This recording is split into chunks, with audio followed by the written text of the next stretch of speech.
Venezuelan President Nicolás Maduro was sworn into office for a third consecutive term on Friday, January 10th, a move that has sparked international condemnation and a fresh wave of sanctions from the United States, European Union, and United Kingdom. These sanctions target key officials within Maduro's government, further isolating the Bolivarian Republic amidst a deepening political crisis. The legitimacy of the recent elections has come under severe scrutiny, with the US, EU, and some Latin American countries recognizing opposition candidate Edmundo Gonzalez as the rightful president elect. They have accused Maduro of orchestrating widespread electoral fraud. However, supporters of Maduro argue that the opposition is fragmented, with 10 candidates participating, 9 of whom belong to various opposition parties. Maduro's coalition, they claim, remains strong and united.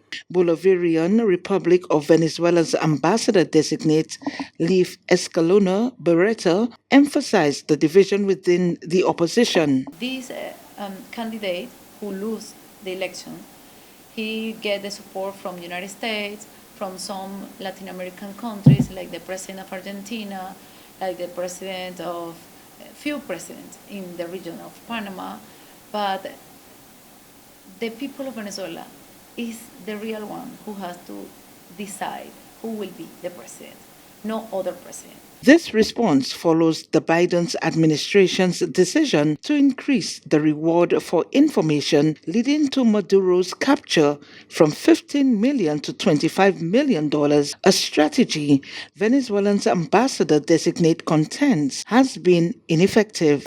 They always are doing that because they don't have another way to establish the new rules for us.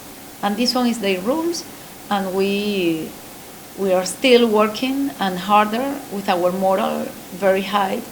And for example, some Venezuelans, of course, the opposition's representatives in different countries, they try to produce this kind of attack or this kind of intervention in different parts of our during the different moments, important moments, like the inauguration of the president.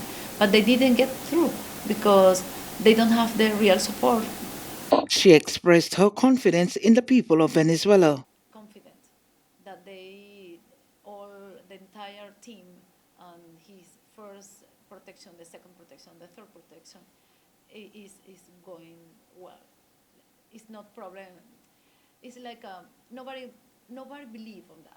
Let me tell you, because this one is a number, this one is a propaganda, this one is a manipulation, this one is like look at that, we are offering you, maybe if one person... This sentiment reflects a broader narrative among Maduro's supporters who view the U.S. sanctions and actions as illegal interference in Venezuelan sovereignty. Bolivarian Alliance non-resident ambassador Peter Lancico echoed this sentiment, describing the recent U.S. sanctions as illegal behavior that undermines the principles of international law. Describing the recent U.S. sanctions as illegal behavior that undermines the principles of international law. On the principles and purposes of the United Nations Charter, this is illegal behavior. Because under the UN Charter, a state cannot get involved with threatening the right to life of the president of another country, or any person for that matter, under the United Nations Charter. This is illegal. And under the Inter-American Convention on Human Rights of the OAS, under Article 4, the right to life, this is also addressed. The U.S. has a long-standing history of accusing Maduro and his administration of narcotics trafficking and corruption, with these allegations dating back to 2020. Maduro has consistently rejected the charges, calling them baseless and politically motivated. The new round of sanctions from the US, Britain, and the EU targets 15 officials, including members of the National Electoral Council and security forces, while Canada has also joined the fray by sanctioning 14 current and former officials. Cecil Actil, NBC Prime.